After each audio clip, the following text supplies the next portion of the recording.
시어머니는 제게 선택을 강요했다. 여기서 종처럼 살든지 아니면 이 집에서 내 발로 나가든지. 너같이 천한 여자는 이 집에 있을 자격 없어. 나는 옅은 미소만 지었다. 짐을 챙겨 그 집을 나섰다. 며칠 뒤 부재중 전화 18통이 와 있었다. 안녕하세요, 구독자 여러분. 모두 항상 건강하시기를 바랍니다. 이야기를 계속하기 전에 좋아요와 구독 그리고 어디서 이 이야기를 듣고 계신지 댓글을 남겨주시면 채널 발전에 큰 힘이 됩니다. 다 하셨다면 이제 이야기를 시작하겠습니다. 나는 그날 밤을 똑똑히 기억한다. 아마 내 인생에서 분노 때문이 아니라 마침내 현실을 깨달았기 때문에 숨이 막혔던 유일한 밤이었을 것이다. 내가 그 식탁에 앉기 훨씬 전부터 그들은 모든 것을 준비해두고 있었다. 시댁의 거실은 샹들리에의 노란 불빛으로 가득했다. 평소에는 따뜻하고 소소한 대화가 오가는 분위기였지만 그날 밤은 마치 모든 의자가 미리 정해진 위치에 놓인 듯했다. 나를 정확히 스포트라이트 중앙에 앉히려는 것처럼 내 앞 긴 식탁 위에는 전에는 본 적 없는 두툼한 갈색 서류 봉투가 놓여 있었다. 모서리에 작은 글씨로 가족 행정 서류라고 쓰여 있었다. 나는 그것이 평범한 서류라고 생각했다. 내 위를 딱딱하게 굳게 만든 한 단어를 발견하기 전까지는 보증인 시어머니 최 여사는 내가 오랫동안 봐왔던 꼿꼿한 자세와 무표정한 얼굴로 앉아 있었다. 손님을 맞이할 때는 상냥해 보이지만 가족들만 있을 때는 칼날처럼 날카로워지는 그 얼굴. 그날 밤 그녀의 시선은 더 이상 날카로운 수준이 아니라 나를 심판하는 듯했다. 그녀는 천천히 서류 봉투로 손을 뻗어 마치 누군가의 잘못을 증명할 증거를 펼치려는 사람처럼 가볍게 두드렸다. 똑바로 앉아라, 미나야. 그녀는 나를 보지도 않고 말했다. 목소리는 무언가를 억누르는 듯 묵직했다. 가족으로서 우리가 이야기해야 할 게 있다. 가족으로서. 그 목소리는 내 가슴을 아프게 찔렀다. 그날 밤 그 누구의 얼굴에서도 가족이라는 표정은 단 한 점도 찾아볼 수 없었기 때문이다. 심지어 평소 내 옆에 바싹 붙어 앉던 남편 민준조차도 등받이에 게으르게 기댄 채 식탁만 쳐다보고 있었다. 마치 자기 아내보다 더 중요한 무언가가 그곳에 있기라도 한 것처럼. 나는 평정을 유지하려 애썼다. 무슨 문제라도 있으세요, 어머님? 그 간단한 질문에 최 여사는 긴 한숨을 내쉬었다. 마치 내가 아직도 살아있는 걸 믿을 수 없는 실패의 근원이라도 되는 듯했다. 문제가 바로 너야. 그녀는 너무나 가볍게 말했지만 그 한 글자 한 글자가 나를 잘게 저미는 듯했다. 민주는 나를 짧게 쳐다보더니 물을 한 모금 마셨다. 어떤 변호도 설명하려는 신유조차 없었다. 나는 그들의 집 대출금을 수년간 불평 한마디 없이 갚아주고 있었는데도, 심지어 이 아파트, 그들이 큰 집 식구들 앞에서 자랑스러워하는 이 아파트의 대출금 절반을 민준이 성공한 가장으로서 으스댈 수 있도록 내가 몰래 내주고 있었는데도 최 여사는 서류 봉투를 열었다. 종이들이 서로 스치는 소리가 마치 내 잘못의 목록을 낭독하는 것처럼 들렸다. 이 집에는 도움이 되는 사람이 필요한 거지. 그냥 얹혀 사는 사람이 필요한 게 아니야. 나는 웃음이 터져 나올 뻔했다. 얹혀 산다고? 아파트 대출금을 막고 신우이 대학 등록금을 내주고 그들이 숨기고 있던 카드론 빚까지 갚아준 나인데. 하지만 나는 모든 말을 목구멍으로 삼켰다. 나는 그들이 대화를 원하는 게 아니라는 걸 알았다.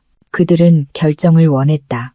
민준이 마치 현명한 척 꾸민 목소리로 조용히 거들었다. 엄마는 그냥 이 집이 잘 정돈되길 바라시는 거야. 뭐, 너도 알잖아. 네가 자주 좀 부족한 거. 부족하다고.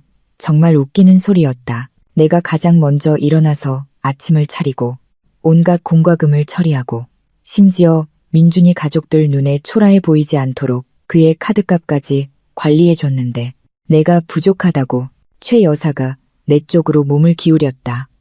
이 집의 일원이 될 건지 아니면 나갈 건지 선택해.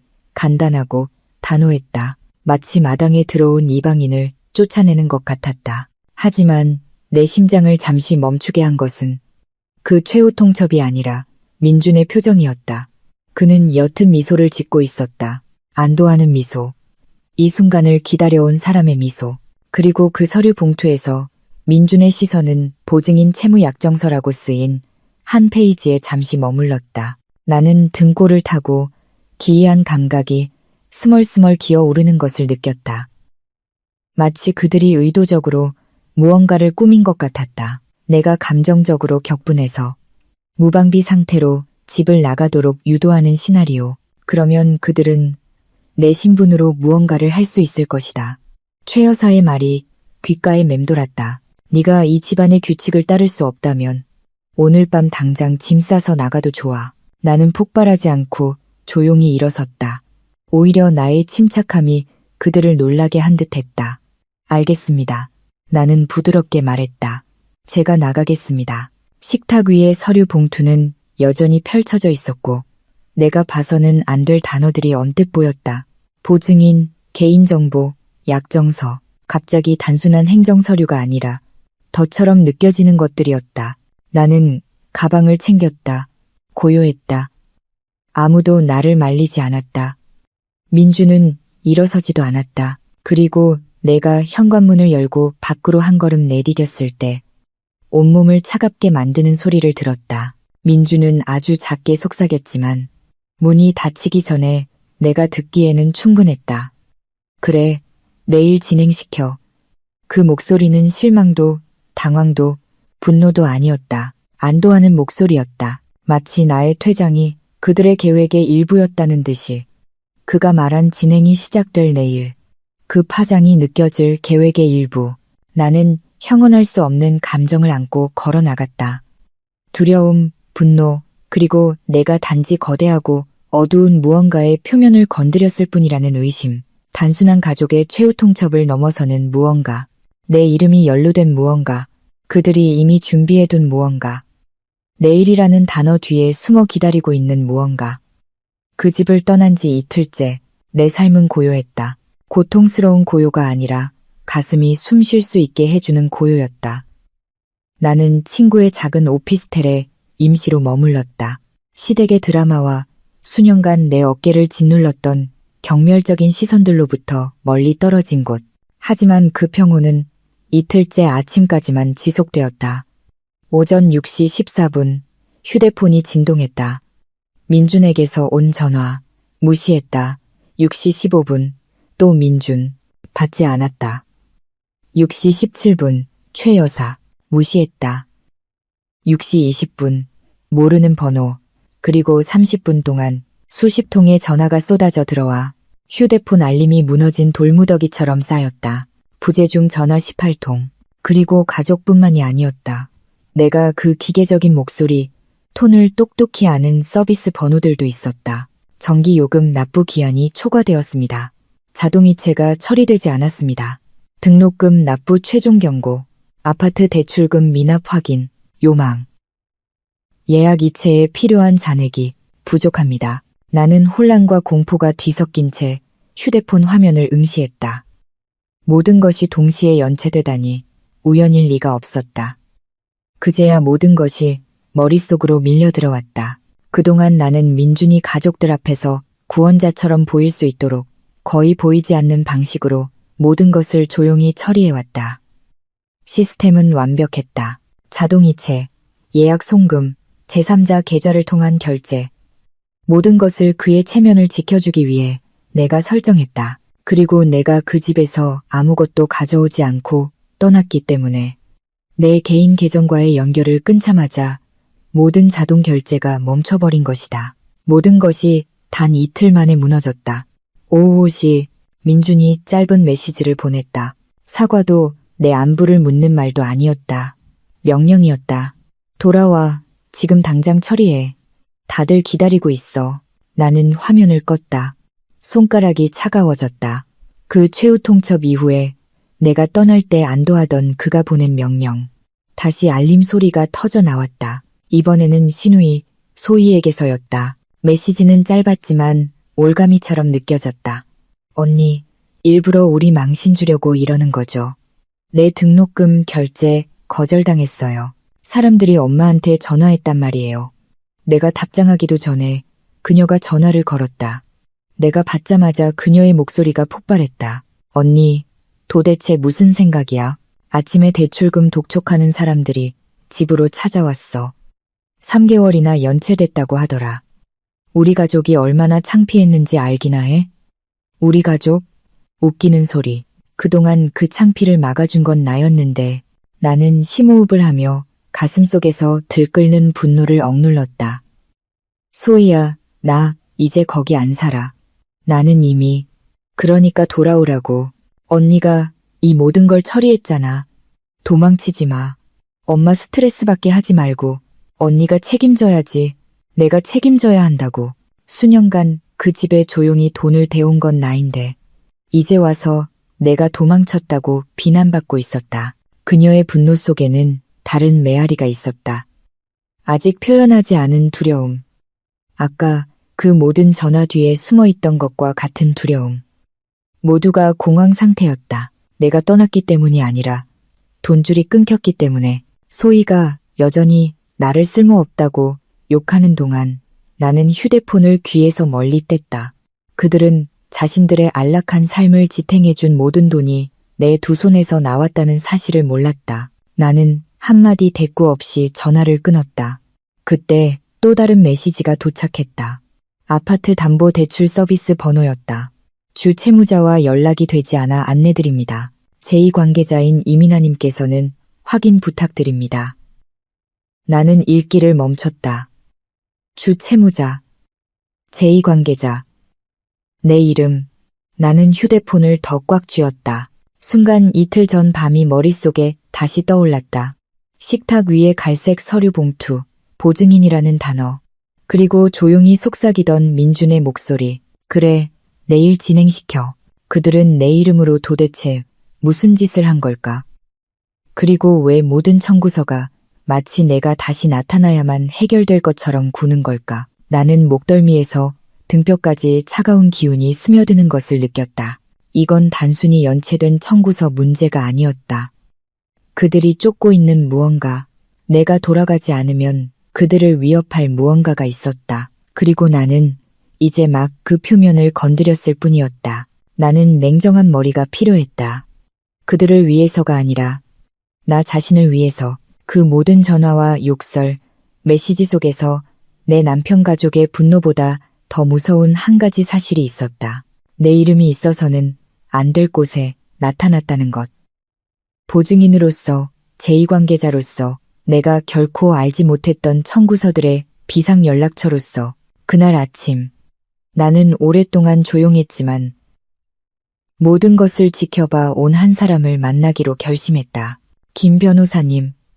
돌아가신 아버지의 친구이자 아무리 희미한 문제의 흔적이라도 읽어낼 수 있는 내가 아는 유일한 시니어 변호사였다. 우리는 그녀의 깔끔한 사무실에서 만났다. 밝은 조명이 벽에 걸린 법률 서적들을 비추고 있었고 진한 커피 향이 방안을 가득 채웠다. 어째서인지 그녀 앞에 앉자마자 나는 방금 위험지대에서 빠져나온 환자가 된 기분이었다. 천천히 설명해봐요. 그녀가 말했다.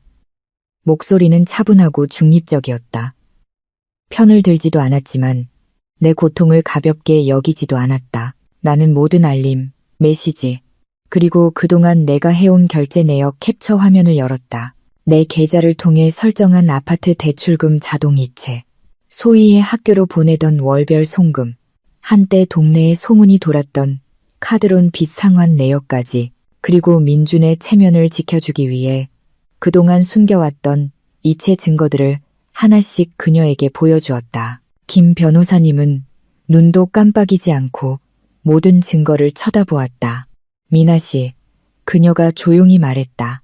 본인이 그 집의 재정적 기반이었다는 거 알고 있었어요?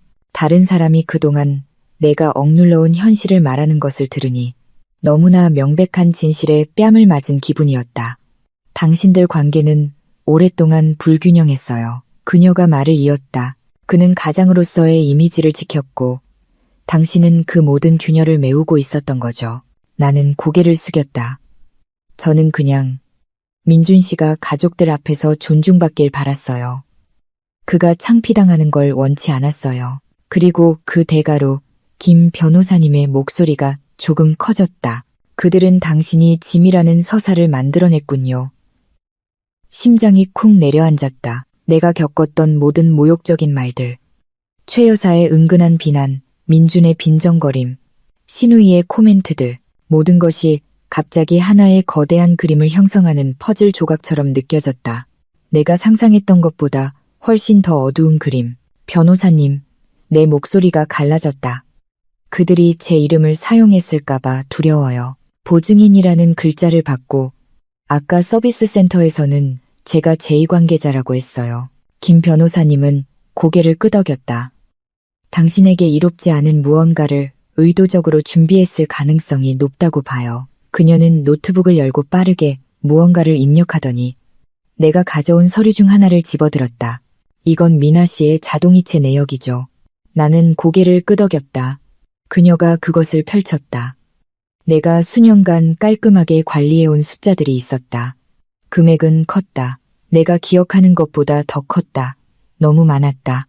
일부는 심지어 말이 되지 않았다. 이건 평범한 생활비, 청구서가 아니에요. 김 변호사님이 말했다. 마지막에 큰 대출금이 하나 있어요. 이것 좀 봐요. 그녀가 맨 아래 줄을 가리켰다. 잠시 숨을 멈추게 만드는 금액이 적혀 있었다. 5억 원. 민준의 이름으로 된 연체금. 하지만 초기 상환 흔적은 내 계좌를 향하고 있었다. 전 이런 걸 낸 적이 없어요. 내 목소리가 떨렸다. 이게 무슨 청구서인지도 몰라요. 그들이 생활비 의무 사이에 거액의 빚을 끼워 넣은 겁니다. 김 변호사님이 단호하게 말했다. 그리고 초기 상환금의 일부는 당신 계좌를 통해 지불됐어요. 의도적이든 아니면 누군가 당신의 접근 권한을 이용했든 말이죠. 나는 그 화면을 쳐다보았다. 그 거대한 금액이 방금 내 어깨에 떨어진 바위덩어리처럼 느껴졌다. 변호사님, 왜 제가 떠나자마자 이 모든 게 한꺼번에 터져 나온 걸까요? 왜냐하면 그녀가 조용히 대답했다. 자동이체가 멈추자마자 그동안 감춰져 있던 모든 함정이 드러난 거죠. 나는 침묵했다. 방이 좁아지는 것 같았다. 그 집에서 떠난 것은 나뿐만이 아니었다. 그들의 삶을 지탱하던 모든 벽이 함께 떠난 것이다. 그리고 이제 그들은 며느리를 잃었기 때문이 아니라 그동안 숨겨왔던 버팀목을 잃었기 때문에 공황 상태에 빠진 것이다. 김 변호사님은 천천히 노트북을 덮었다. 그녀의 시선은 날카로웠다. 미나 씨, 그들은 당신이 돌아오길 원해요. 화해하기 위해서도 평화를 위해서도 아니에요. 당신을 묶어두기 위해서죠. 당신이 돌아가지 않으면 그 5억 원 빚은 터져버릴 테니까요. 목이 바싹 마르는 것을 느꼈다. 그리고 제 이름이 이미 몇몇 서류에 들어가 있겠죠. 네. 그녀의 대답은 망치처럼 단호했다. 내가 그 말을 곱씹기도 전에 휴대폰이 다시 진동했다. 민준의 번호였다. 그리고 메시지가 도착했다. 오늘 돌아와. 서명해야 할 게 있어. 나는 그 글자를 오랫동안 쳐다보았다. 아주 오랫동안 뱃속 깊은 곳에서 무언가 천천히 맥박치는 것이 느껴졌다. 불안도 분노도 아니었다. 불길한 예감이었다. 그리고 그 예감은 방금 열린 어두운 문처럼 느껴졌다. 솔직히 말해서 5억 원이라는 금액과 그 일부 흔적이 내 계좌로 향하고 있다는 것을 본 후 나는 바로 화가 나지 않았다. 가장 먼저 든 감정은 뼛속까지 스며드는 냉기였다. 민준의 가족이 어떤 계획을 세웠든 그들은 최후 통첩의 밤 훨씬 이전부터 그것을 준비해왔다는 것을 깨닫게 하는 차가움이었다. 그리고 방금 전 민준의 메시지, 오늘 돌아와, 서명해야 할 게 있어. 그것은 요청이 아니었다. 거의 노골적인 함정이었다. 나는 김 변호사님 앞에 앉아 휴대폰 화면을 응시했다. 그녀는 턱을 쓰다듬으며 차분하지만 날카롭게 말했다.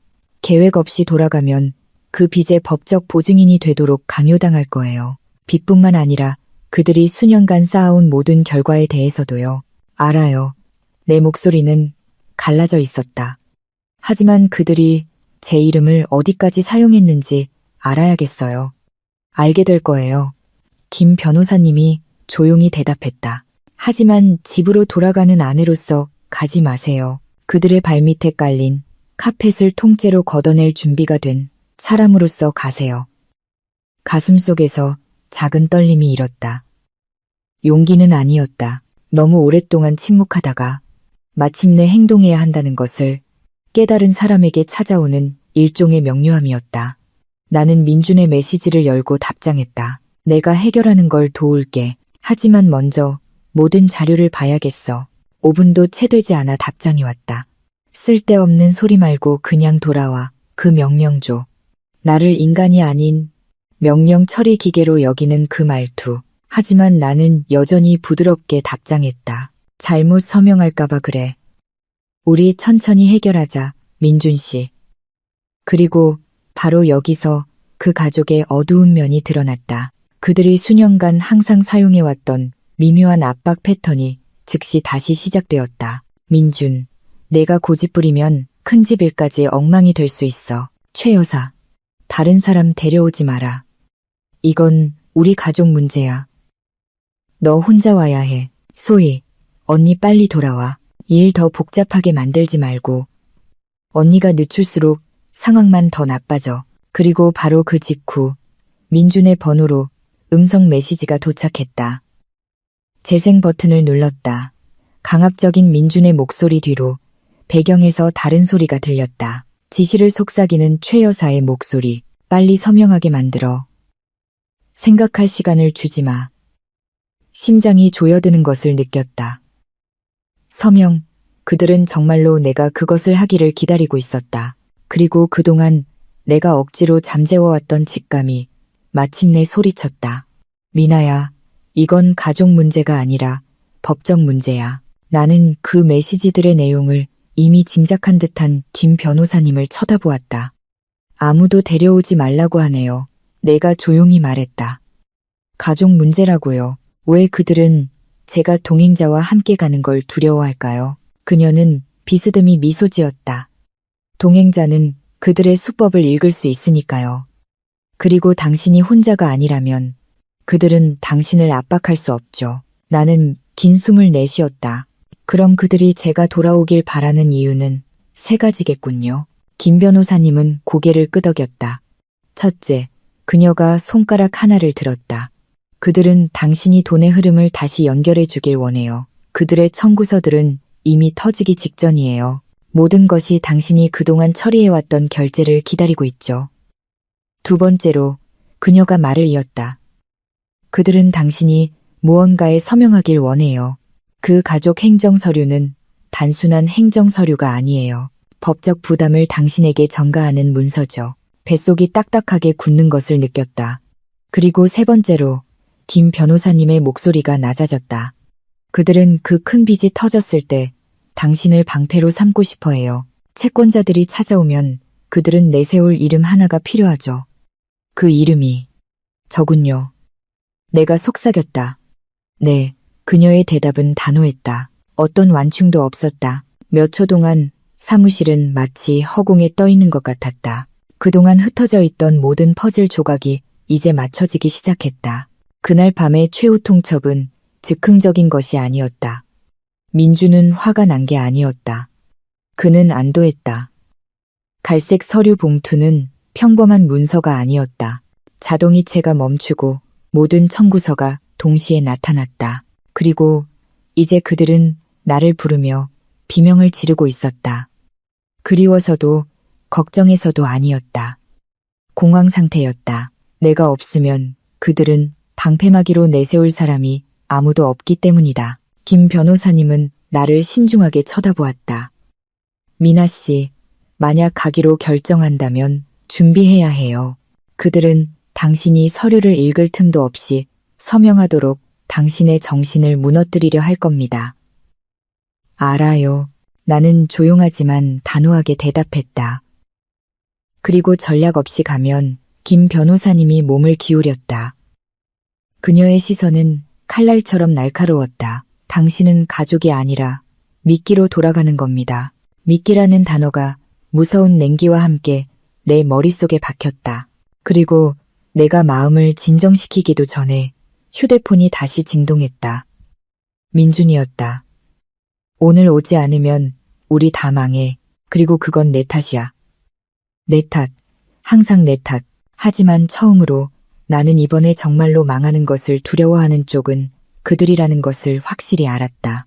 해질녘 나는 결정을 내렸다. 돌아가야만 했다.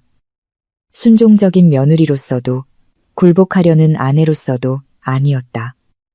그들의 모든 게임판을 이미 본 사람으로서. 하지만 이 역할을 수행하기 위해 나는 먼저 한 가지를 해야 했다. 내가 여전히 그들이 통제할 수 있는 이민아라고 믿게 만드는 것. 최 여사 같은 사람은 자신이 이겼다고 느낄 때만 가면을 벗기 때문이다.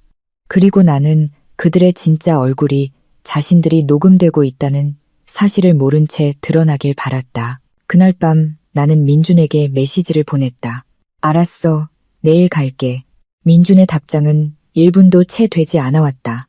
너무 빨랐다. 마치 문 앞에서 기다리고 있던 사람처럼. 좋아. 전부 해결하자. 그리고 또 다른 짧은 메시지. 딴 생각하지 마, 미나야. 나는 그 메시지를 읽으며 옅은 미소를 지었다. 공황 상태에 빠진 사람은 누구나 실수를 저지른다. 그리고 그의 가족은 이미 숨길 수 없는 공황 단계에 접어들어 있었다. 얼마 지나지 않아 휴대폰이 다시 진동했다. 최 여사의 음성 메시지였다. 나에게 거의 한 번도 부드럽지 않았던 그 목소리가 이제는 억지로 짜낸 꿀처럼 달콤하게 들렸다. 미나야, 내일 오렴. 엄마는 그냥 모든 게 다시 좋아지길 바랄 뿐이야. 너도 힘들었지. 그냥 와. 우리 차분하게 이야기하자. 나는 잠시 눈을 감았다. 그 부드러운 목소리가 오히려 욕설보다 더 날카롭게 찔렀다. 나는 최 여사에게는 두 가지 모두밖에 없다는 것을 알았다. 차가운 독재자 아니면 달콤한 독. 그리고 그날 밤의 달콤함은 진심이 아니었다. 그것은 미끼였다. 너무 달콤하네요. 내 앞에서 그 메시지를 함께 듣던 김 변호사님이 중얼거렸다. 보통 조종은 목표를 함정에 빠뜨리기 직전에 최고조에 달하죠.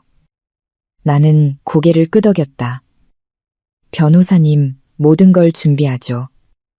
그녀는 가방에서 2개의 물건을 꺼냈다. 주머니에 숨길 수 있는 작은 녹음기와 원격으로 나를 모니터링하고 자동 보안 기능이 있는 연결 앱이었다. 혼자 가는 게 아니에요. 그녀가 말했다. 나와 내 팀. 그리고 이미 모으기 시작한 증거들이 함께 있어요. 돌아갈 장소는 그 집으로 하되 안전한 녹음 지점을 정하죠. 나는 그 물건들을 오랫동안 쳐다보았다. 내 몸의 한쪽은 여전히 그들이 수년간 쌓아온 감정적 상처의 그림자에 덮여 있었다. 하지만 다른 한쪽, 더 강한 쪽이 마침내 깨어나고 있었다. 변호사님, 내가 조용히 말했다. 자동이체도 단계적으로 중단시키고 싶어요. 그들의 압박이 더 잘 드러나도록요. 김 변호사님은 옅게 미소 지었다. 아주 좋은 계획이에요. 궁지에 몰린 사람은 더 많고 더 솔직하게 말하게 되죠. 우리는 밤늦게까지 전략을 짰다. 내가 앉을 위치, 압박에 대응하는 방법, 그들이 거칠게 변할 경우, 내가 해야 할 말, 그리고 김 변호사님의 팀이 움직일 수 있도록 신호를 보내야 할 타이밍까지. 잠들기 전 나는 마지막으로 휴대폰을 확인했다. 민준에게서 온 새로운 메시지가 있었다. 인사도 없이 넌 그냥 서명만 하면 돼. 그러고 나면 다 해결돼. 나는 그 화면을 오랫동안 응시했다. 온몸에 소름이 돋을 때까지. 정확했다. 그들은 나를 아내로 필요로 하지 않았다.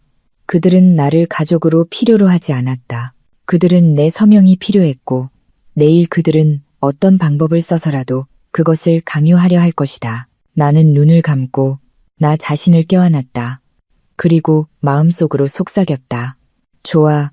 그들이 내가 돌아오길 원한다면 돌아가 주지.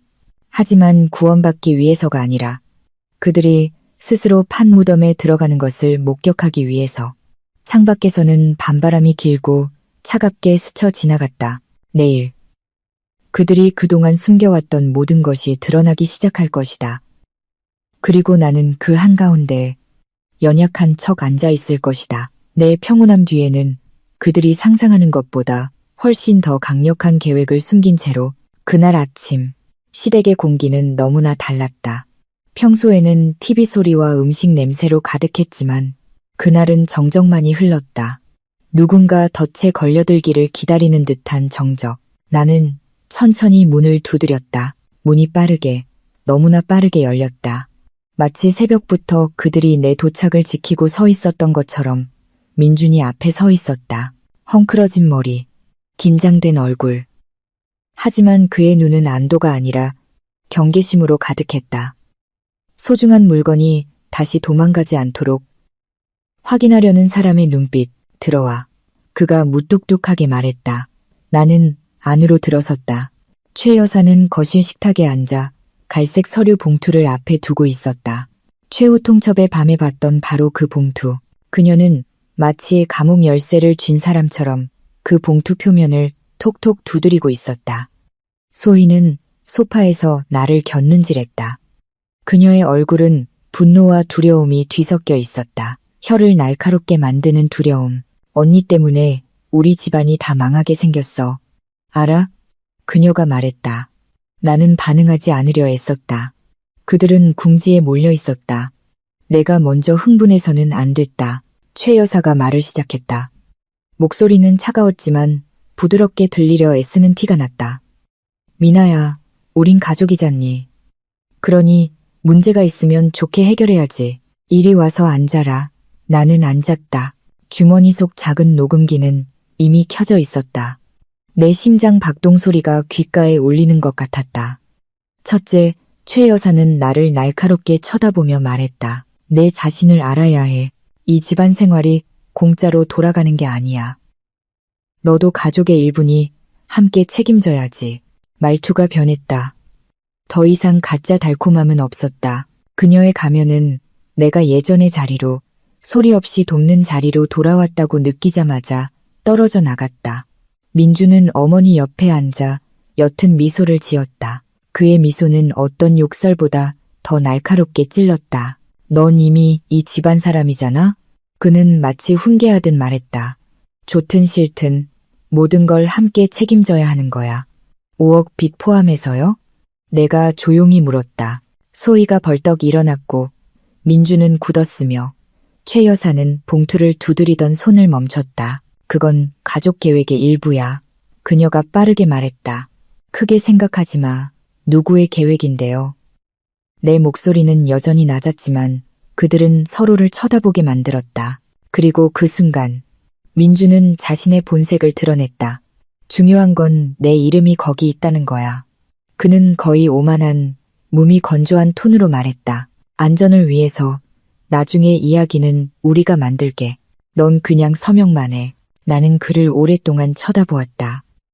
내가 모든 것을 바쳤던 남자. 시간, 에너지, 돈, 집, 심지어 자존심까지. 이제 그는 아무런 부끄러움 없이 나를 그가 원할 때 언제든 찍을 수 있는 법적 도장처럼 여기고 있었다. 최 여사가 몸을 기울였다. 그녀의 목소리는 찌르는 듯했다. 네가 뭔데? 이 집이 없었으면 넌 살지도 못했을 거야. 우리가 너한테 지붕을 제공해줬다고. 여기서 살고 여기서 먹고 네가. 나는 웃음이 터져나올 뻔했다. 내가 산 음식으로 먹고 대출금 절반을 내가 낸 집에서 살고 심지어 그들의 자잘한 빚까지 감사 인사 한 번 없이 막아줬는데 민주는 짜증과 공황이 섞인 표정으로 나를 쳐다보았다. 빨리 그 서류 열어. 서명해. 이렇게 고집부리면 문제만 더 커져. 나는 천천히 서류 봉투를 열었다. 빼곡하게 글자가 들어찬 종이들이 있었다. 보증인 약정서, 지급 동의서, 책임 이관서, 그리고 마지막 페이지에는 이름 칸이 있었다. 내 이름이 이미 깔끔하게 타이핑되어 있었다. 어떤 동의도 허락도 없이. 전 이런 거에 동의한 적 없어요. 나는 조용하지만 분명하게 말했다. 최 여사는 작게 비웃었다. 그래, 그러니까 지금 서명하라는 거잖아. 그 문장, 그 말투. 그것은 요청도, 화해의 제안도 아니었다. 그들이 그동안 나를 죄책감에 시달리게 만들어 굴복시키기 위해 사용해왔던 심리적 압박이었다. 민주는 거칠게 한숨을 쉬었다. 너 정말 귀찮게 구네. 넌 의무가 있어. 넌 이 가족의 일부야. 책임져야 해. 무슨 책임을요? 내가 물었다. 당신들의 빚지는 습관? 모든 문제를 덮으려는 당신들의 습관? 하지만 나는 그 말을 내뱉지 않았다. 나는 모든 것을 참았다. 그들이 계속 말해야 했으니까. 그들이 더 많이 말할수록 더 많은 증거가 녹음될 것이다. 최 여사는 인내심을 잃었다. 미나야, 내가 서명을 거부하면 이 집안이 망하는 건 내 탓이야. 넌 민준이 가정을 파괴하는 원흉이 되는 거라고. 나는 살짝 고개를 숙였다. 흔들리는 척, 김 변호사님의 지시대로 잘못 서명할까봐 무서워요. 내가 속삭였다. 민준이 책상을 세게 쳤다. 그냥 서명하라고. 언제까지 모든 사람을 귀찮게 할 거야?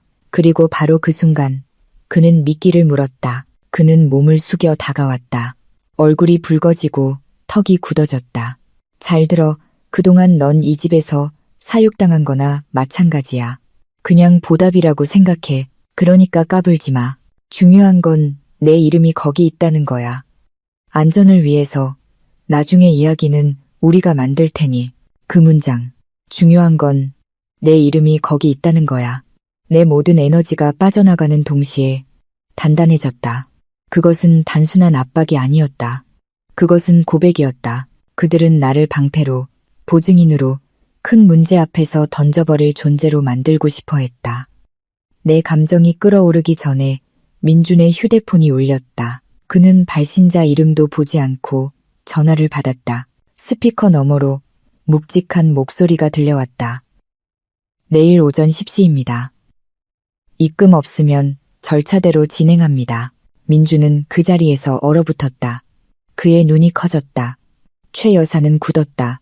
소희는 입을 막았다. 이 모든 것보다 훨씬 더 큰 무언가가 있었다. 그들이 나에게 말하지 않은 무언가. 그리고 나는 방금 진실로 향하는 문이 살짝 열리는 소리를 들었다. 오전 10시가 조금 넘은 시각. 정체불명의 발신자로부터 절차 위협을 받은 후 거실의 분위기는 여전히 얼어붙어 있었다. 민주는 안절부절 못하며 서성였고 최 여사는 세상이 무너지는 듯 편두통을 앓는 사람처럼 관자놀이를 눌렀다. 그리고 소희는 마치 나를 탓하고 싶지만 새로 드러난 현실이 두려운 듯 계속해서 내 쪽을 힐끔거렸다. 나는 계속 침착하게 앉아 있었다. 겉으로는 혼란스러운 며느리처럼 보였을지 모르지만 내 마음속은 오랫동안 갈아온 칼처럼 날카로웠다. 한 가지는 확실히 알았다. 궁지에 몰린 사람들은 묻지도 않은 비밀을 누설하게 마련이다. 나는 두려운 척 서류를 쳐다보았다. 저는 아직도 잘 모르겠어요. 천천히 설명해 주실 수 있으세요? 그 간단한 문장이 마치 수도꼭지를 연 것 같았다. 민주는 즉시 내 옆에 앉아 반쯤 억눌리고 반쯤 화가 난 목소리로 말했다. 이봐, 미나야. 이건 전부 그냥 기술적인 거야. 보증인 이름은 2명이어야 해. 하나는 나, 다른 하나는 너. 안전을 위해서. 나 혼자만 있으면 재정적으로 능력이 안 돼 보이니까. 나는 웃음이 터져 나올 뻔했다. 재정 능력에 대해 이야기하려면 오히려 내 이름이 가장 먼저 적혀야 마땅했다. 최 여사가 말을 가로챘다. 그리고 넌 아내잖아. 아내가 남편을 안 도와주겠다는 거야? 나는 고개를 숙였다. 계속 연기했다. 하지만 금액이 너무 커요, 어머님. 5억 원이라니. 그건 큰 집 프로젝트 때문이야. 민준이 빠르게 대답했다. 너무 빨랐다. 하지만 넌 신경 쓸 거 없어. 중요한 건 네가 서명하는 거야. 큰 집 프로젝트. 그 말이 내 머릿속을 맴돌았다. 나는 민준을 쳐다보았다. 그런데 왜 저는 이 얘기를 들어본 적이 없죠? 소희가 끼어들었다. 말투는 퉁명스러웠지만 흔들리고 있었다. 언니는 쉽게 겁먹잖아. 그래서 엄마랑 오빠가 말 안 한 거야. 언니는 알려주면 오히려 더 귀찮게 하니까. 그건 형편없는 대답이었다. 너무 감정적이고 너무 솔직했다. 나는 침을 삼키는 척했다. 그럼 그동안 제가 했던 모든 결제는 그걸 막기 위한 거였어요. 세 사람은 침묵했다. 서로를 쳐다보며 당황했다. 그리고 바로 여기서 황금 같은 순간이 찾아왔다.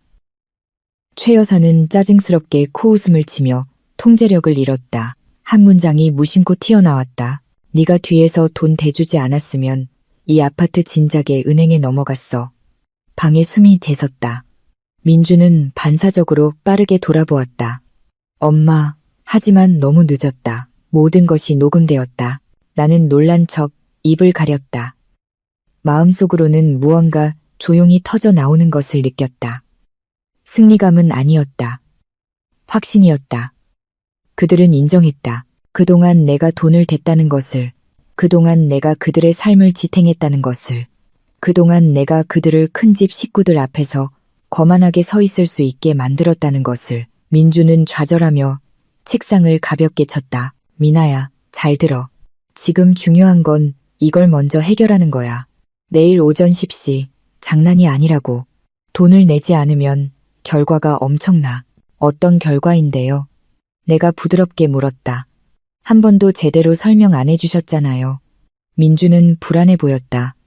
그가 숨기고 싶은 무언가가 있었다. 5억 원이라는 숫자보다 더 끔찍한 무언가. 내가 말해도 넌 이해 못할 거라고 했잖아. 그가 날카롭게 소리쳤다. 이건 남자들 사업 문제야. 넌 끼어들지 마. 최 여사가 빠르게 고개를 끄덕이며 덧붙였다. 넌 그냥 서명만 해. 그래야 모든 게 순조롭게 풀리지. 이 집안 망가지는 거 원치 않잖아. 망가진다고? 이 가족은 내가 없어도 이미 망가져 있었다. 나는 천천히 눈을 굴렸다. 두려워 보이려 애썼다. 제가 서명하면 나중에 제가 다 뒤집어 쓰는 거 아니에요? 그건 그냥 형식적인 거야. 민준이 짜증스럽게 비웃었다. 안전을 위해서 그 문장을 그냥 넘어가게 뒀어야 했다. 하지만 나는 일부러 다시 미끼를 던졌다. 안전을 위해서요? 누구를 위한 안전인데요? 처음으로 아무도 대답하지 않았다. 오직 무거운 담요처럼 거실을 감싸는 침묵만이 흘렀다. 바로 그때 그들이 변명을 찾느라 당황하고 있을 때 밖에서 조용한 노크 소리가 들렸다. 소희가 창밖을 내다보더니 얼굴이 하얗게 질렸다. 오, 오빠. 그녀의 목소리가 떨렸다. 그 사람들도 왔어. 민준이 떨리는 손으로 휴대폰을 집어들었다. 알림이 도착했다. 그는 메시지를 읽더니 얼굴이 무너져 내렸다. 2차 경고. 내일 오전 10시 절차에 따라 처리하겠습니다. 그 문장은 그들의 남은 자존심을 무너뜨리는 망치 같았다. 나는 그들이 그동안 나에게 숨겨왔던 두려움 속에 가라앉도록 조용히 앉아 있었다. 그리고 민준이 막 욕설을 내뱉으려 할 때 내 휴대폰이 진동했다. 발신인은 김 변호사님. 메시지는 짧았다. 미나 씨. 모든 게 맞아떨어져요. 흔적을 찾았어요. 그들은 단순히 빚을 진 게 아니에요. 조작을 했어요. 아래의 증거 첨부합니다. 나는 굳어버렸다. 놀라서가 아니었다. 이 게임의 판도가 막 바뀌었고 그들은 그것을 인지하지 못하고 있다는 것을 알았기 때문이다. 그들이 나를 위해 판 구덩이가 이제 그들 자신의 발밑에서 벌어지고 있었다. 김 변호사님의 메시지가 들어온 후 나는 한 가지를 확실히 알았다. 나는 더 이상 혼자가 아니었다. 이제 그들의 입에서 나오는 모든 말은 더 이상 상처가 아니라 증거였다.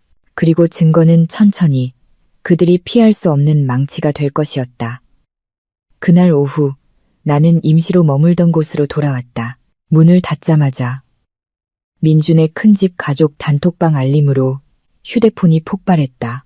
보통 그 단톡방은 명절이나 최 여사가 자기 아들의 성공을 자랑하고 싶을 때만 시끄러웠다. 하지만 이번에는 분위기가 달랐다. 메시지들은 민준을 칭찬하는 것도 가족을 칭찬하는 것도 아니었다. 의심스러운 어조로 묻고 있었다. 너희 집에 대부업체 사람들이 찾아왔다는 게 사실이니? 소위 등록금이 3개월이나 밀렸다고 하던데 이거 진짜야? 전기 끊겼다며? 민준이 무슨 일이야? 사업은 제대로 하고 있는 거 맞아? 그리고 나를 멈추게 한 메시지가 하나 있었다. 그 아파트, 그동안 미나 씨가 돈 내고 있었다는 거 이제야 알았네. 시간이 멈춘 것 같았다. 나는 그 화면을 오랫동안 쳐다보았다. 마침내 내가 그동안 단단히 지켜왔던 조각들이 월별 결제, 한밤중의 송금, 아무도 몰랐던 아파트 대출금, 모든 것이 드러나기 시작했다. 그리고 그들은 공황 상태에 빠졌다. 민준과 최 여사뿐만 아니라 그동안 그들의 허상을 칭찬해왔던 모든 큰집 식구들까지. 몇 분 후 김 변호사님에게서 전화가 왔다. 미나 씨, 남편 가족 단톡방 봤어요? 목소리는 차분했지만 만족스러운 기색이 배어 있었다. 그들은 지금 추락하고 있어요. 그리고 그건 당신 때문이 아니라 진실이 드러나기 시작했기 때문이죠. 나는 조용히 한숨을 쉬었다. 이건 이제 시작일 뿐이죠. 시작일 뿐이에요. 그녀가 대답했다. 당신이 준 이체 증거들을 보냈어요. 이제 그들은 더 이상 부인할 수 없죠. 이제 사회적 부담이 바뀌었어요. 참 아이러니하죠. 당신을 짐이라고 비난했던 사람들이 이제 왜 당신 돈으로 살았는지 설명해야 하니까요. 나는 눈을 감았다. 오래된 상처가 마침내 숨을 쉬는 것 같은 기분이었다. 하지만 이야기는 아직 끝나지 않았다. 아직 10분 후 민준이 혼란스러운 목소리로 나에게 전화를 걸었다. 큰집 식구들한테 무슨 말 한 거야? 왜 우리 집안일을 퍼뜨리고 다녀? 그는 헐떡이고 있었다. 화가 난 게 아니라 절망적이었다. 거짓말을 지탱할 마지막 버팀목마저 잃어버린 사람의 목소리. 난 아무 말도 안 했어. 내가 담담하게 대답했다. 아마 그들이 당신들이 그동안 숨겨왔던 증거를 이제야 본 거겠지. 저편에서 무언가 떨어지는 소리가 들렸다. 유리잔인지 접시인지 최 여사가 휴대폰을 빼앗았다. 미나야, 너 정말 너무하는구나. 대출금이며 네가 그 돈이며 전부 다 알게 됐잖아. 그녀는 말을 멈췄다. 현실이 그녀의 뺨을 때렸다. 그녀는 그동안 가장 깊숙이 숨겨왔던 문장. 내가 그들의 삶을 책임지고 있었다는 말을 거의 내뱉을 뻔했다. 하지만 너무 늦었다. 손상은 이미 발생했다. 저는 그냥 사실을 설명했을 뿐이에요. 내가 차갑게 말했다. 그동안 당신들은 민준 씨는 성공했고 저는 짐이라는 이야기를 만들어냈죠. 하지만 이제 모든 사람들이 누가 정말로 모든 것을 지탱하고 있었는지 알게 됐어요. 긴 침묵이 흘렀다. 그 집이 안에서부터 균열이 가는 듯한 침묵. 민준이 다시 말했다. 목소리가 더 낮아졌고 이전보다 더 애원하는 듯했다. 미나야, 제발 이번 한 번만 우리를 도와줘. 이 일만 해결되면 내가 약속할게. 우리 다시 시작할 수 있어. 모든 걸 바로잡을 수 있다고. 다급한 발소리가 들렸다. 문이 쾅 닫히는 소리. 누군가 울고 있었다. 아마 소희인 듯했다. 그 집은 완전히 공황 상태였다. 하지만 그들이 벼랑 끝에 섰다는 것을 가장 확실하게 깨닫게 한 것은 다음 문장이었다. 프로젝트가 실패했어. 내 도움으로 막으려고 했고 금방 원금을 회수할 수 있을 거라고 생각했어. 하지만 나는 듣기를 멈췄다. 그때 김 변호사님에게서 메시지가 도착했기 때문이다. 미나 씨, 중요한 걸 찾았어요. 그들이 자랑하던 그 아파트, 그들에게 완전히 안전한 곳이 아니에요. 나는 침을 삼켰다. 무슨 뜻이죠? 몇 초 만에 그녀는 내가 이전에 본 적 없는 서류 한 장의 사진을 보냈다. 주 채무자가 초기부터 상환액의 50%를 채우지 않은 경우 연체 발생 시 거주권 소유가 재검토될 수 있다는 특별 조항이었다. 나는 그 서류를 오랫동안 쳐다보았다. 그 아파트 대출금의 절반. 내가 냈다. 조용히, 이름도 없이. 그리고 이제 나의 지원이 없으면 그 아파트는 재검토 대상이 될 수 있었다. 변호사님, 내 목소리가 막혔다. 이 말은? 맞아요. 그녀가 단호하게 대답했다. 당신이 공식적으로 지원을 중단하면 그 아파트는 그들에게 더 이상 안전하지 않아요. 그리고 그들도 그걸 알고 있죠. 등골이 오싹했다. 두려워서가 아니었다. 내 인생에서 처음으로 힘이 내 손에 쥐어졌기 때문이었다. 그리고 그들은 그것을 알고 있었다. 아주 잘 알고 있었다. 바로 그 순간 내 휴대폰이 울렸다. 최 여사에게서 온 메시지. 미나야, 지금 당장 와라. 우리 좋게 이야기하자. 다른 사람 끌어들이지 마. 우리 더 망신당하게 만들지 마. 다음 문장은 내 가슴을 아주 평온하게 만들었다. 제발 이 집을 우리에게서 뺏어가지 말아다오. 나는 알았다. 그 순간 나는 알았다. 그들은 더 이상 나를 며느리로서 두려워하지 않았다. 그들은 자신들의 모든 허상을 무너뜨릴 수 있는 사람으로서 나를 두려워했다. 그리고 내 인생에서 처음으로 나는 죄책감을 느끼지 않았다. 나는 공정함을 느꼈다. 그날 밤 나는 내가 임시로 머물던 좁은 방에 홀로 앉아 있었다. 구석의 작은 램프가 따뜻한 빛을 비췄지만 공기는 무언가 다가오는 듯 묵직했다. 두려움이 아니었다. 기다림이었다. 모든 것이 이미 움직이기 시작했다. 그들이 수년간 숨겨왔던 엉킨 실타래가 이제 그들 자신의 목을 조르기 시작했다. 하지만 한 가지는 아직 불분명했다. 아까 그 전화는 누구였을까? 위협을 보낸 사람은 누구였을까? 내일 오전 10시 절차, 그리고 왜 민주는 파멸로 향하는 마지막 문을 닫고 있는 사람처럼 보였을까? 내가 답을 찾기도 전에 이름 없는 번호로 메시지가 도착했다. 내일 오전 9시 중소기업 협회 사무실로 오십시오. 혼자 오지 마십시오. 나는 눈을 가늘게 떴다. 메시지의 톤은 공식적이었다. 독촉도 위협도 아니었다. 무언가를 아는 사람이 보낸 초대장 같았다. 나는 즉시 김 변호사님께 연락했다. 자세한 내용을 듣자마자 그녀는 조용히 말했다. 그건 채권 추심원이 아니에요. 더 큰 문제입니다. 더 크다니요. 민준 씨와 그 가족은 단순히 청구서 문제만 있는 게 아니에요. 그들이 주장하는 사업 내부에 횡령의 흔적이 있어요. 민준 씨가 저지른 흔적. 그리고 그 여파가 그가 협력을 구하던 사업협회까지 미친 거죠. 나는 침묵했다. 몸이 살짝 앞으로 기울었다. 그럼 그 위협은 단순히 돈 문제가 아니었군요. 맞아요. 김 변호사님이 단호하게 대답했다. 그건 사업의 청렴성, 자금 유용, 그리고 가족의 지원으로 위장된 허위 보고서에 대한 문제예요. 그들은 민준 씨의 보고서가 안정적으로 보이도록 당신의 이름을 방패로 사용한 겁니다. 내 이름, 또다시 내 이름. 나는 가슴속에서 무언가 녹아내리는 것을 느꼈다. 분노와 슬픔, 그리고 안도감 사이에서 적어도 이제 나는 그들이 즉흥적으로 나를 함정에 빠뜨리려 한 것이 아니라는 것을 알았다.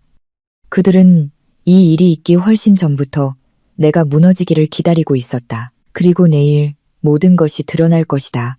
그날 아침 나는 김 변호사님과 함께 갔다. 중소기업 협회 건물은 견고하게 솟아 있었다. 맑은 유리가 햇빛을 칼날처럼 반사했다. 안은 정장을 입은 사람들, 긴 회의용 테이블, 커피향, 그리고 회의 속삭임으로 가득했다. 어젯밤 혼란스러웠던 시댁과는 완전히 다른 분위기였다. 우리는 큰 회의에 앞서 작은 회의실로 안내받았다. 얼마 지나지 않아 문이 열렸다. 한 남자가 들어왔다. 키가 크고 단정하며 얼굴은 단호했다. 그는 먼저 김 변호사님께 인사하고 예의 바르지만 평가하는 듯한 미소로 나를 쳐다보았다. 이민아 씨, 저는 이 협회의 회장이자 박민준 씨가 제출한 프로젝트를 담당하고 있는 이사 이진혁입니다. 이진혁, 그 이름은 민준과 최 여사의 메시지에서 몇 번 등장했다. 그들은 그를 영향력 있는 리더, 성공으로 가는 마지막 문, 자신들을 구해줄 수 있을 거라 생각한 사람이라고 불렀다. 하지만 이진혁 이사의 눈빛을 보자마자 나는 그들이 잘못된 사람을 압박했다는 것을 바로 알았다. 그는 희미한 놀라움을 담아 나를 쳐다보았다. 당신의 자료를 읽어보았습니다. 이민아 씨, 나는 굳었다. 제 자료요? 네. 이진혁 이사가 앞에 놓인 태블릿을 밀었다. 거액에 일관된 이체 내역, 당신의 이름이 재정적 후원자로 기재되어 있지만 어떤 사업 구조에도 등록되어 있지 않더군요. 나는 침을 삼켰다. 이진혁 이사는 무미건조하지만 단호한 목소리로 말을 이었다. 이민아 씨, 당신은 박민준 씨의 프로젝트에 참여하지 않았지만 그들의 보고서는 마치 당신을 가족 자본 제공자로 묘사하고 있습니다. 이것은 조작입니다. 나는 김 변호사님이 등을 꼿꼿이 펴고 다가올 일에 대비하는 것을 느꼈다. 그리고 우리가 당신을 부른 이유는 이진혁 이사가 긴 숨을 내쉬었다. 박민준 씨가 당신의 이름을 개인 보증으로 사용하여 협력 연장을 신청했기 때문입니다. 다리에 힘이 풀리는 것 같았다. 개인 보증. 그것은 빚과 손실에 대한 최종 책임을 지는 사람으로 지정된다는 법적 용어였다. 이진혁 이사는 고개를 끄덕였다. 당신의 동의 없이요. 그것은 문장이 아니었다. 그것은 판결이었다. 나는 손바닥으로 입을 막았다. 온몸이 미세하게 떨렸다. 두려워서가 아니었다. 너무 오랫동안 억눌러왔던 분노가 마침내 그 목표를 찾았기 때문이었다. 이진혁 이사는 민준처럼 나를 얕보는 것이 아니라 존중하는 눈빛으로 쳐다보며 말을 이었다.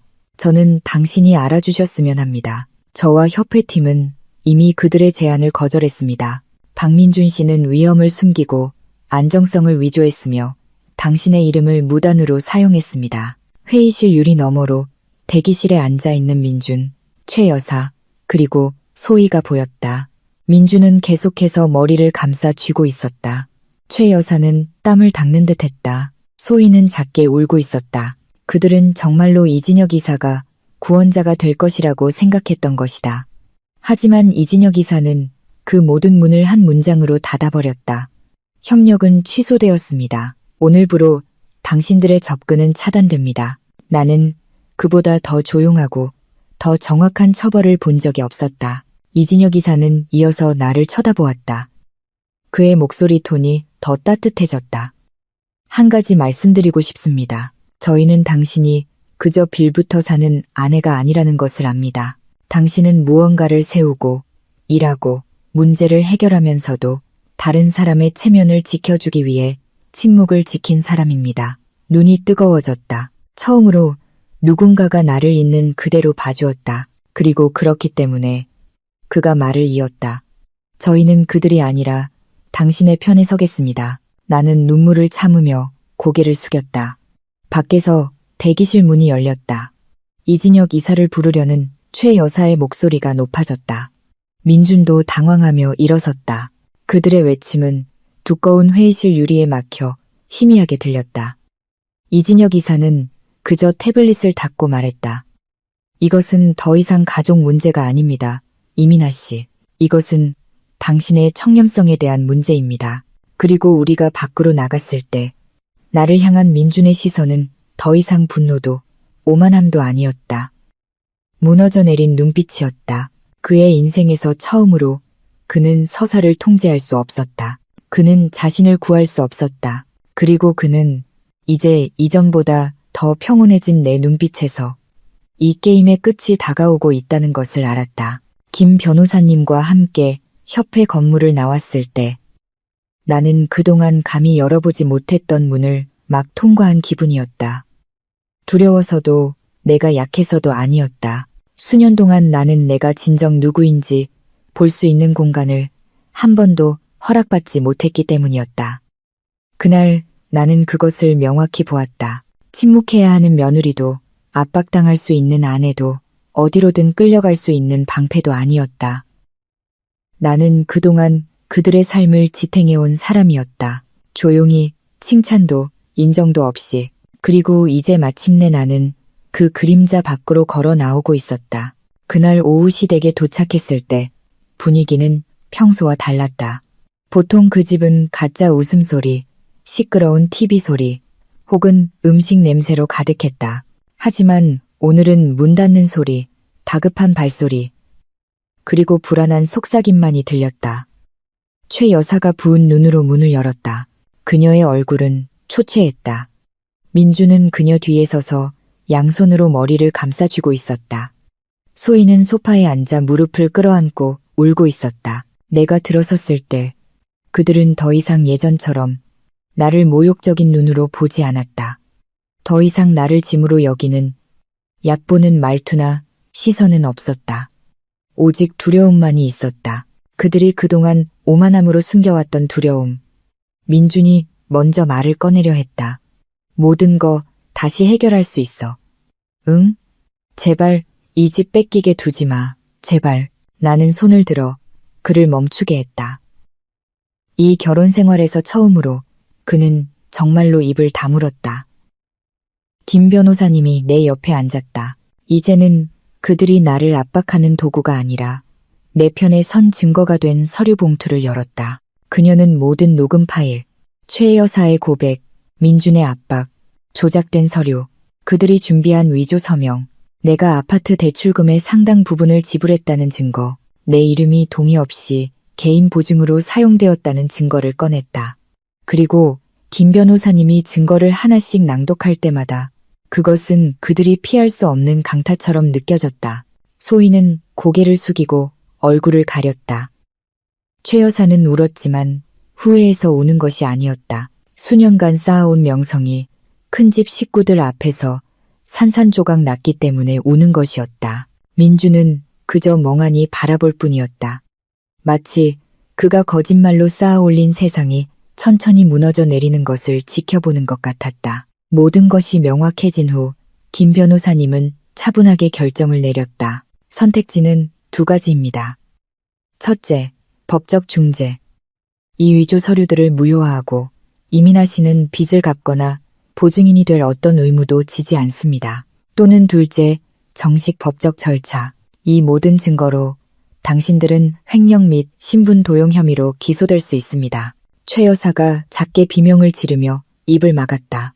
법정만은 안 돼. 미나야, 제발. 너도 가족이잖니. 나는 그녀를 오랫동안 쳐다보았다.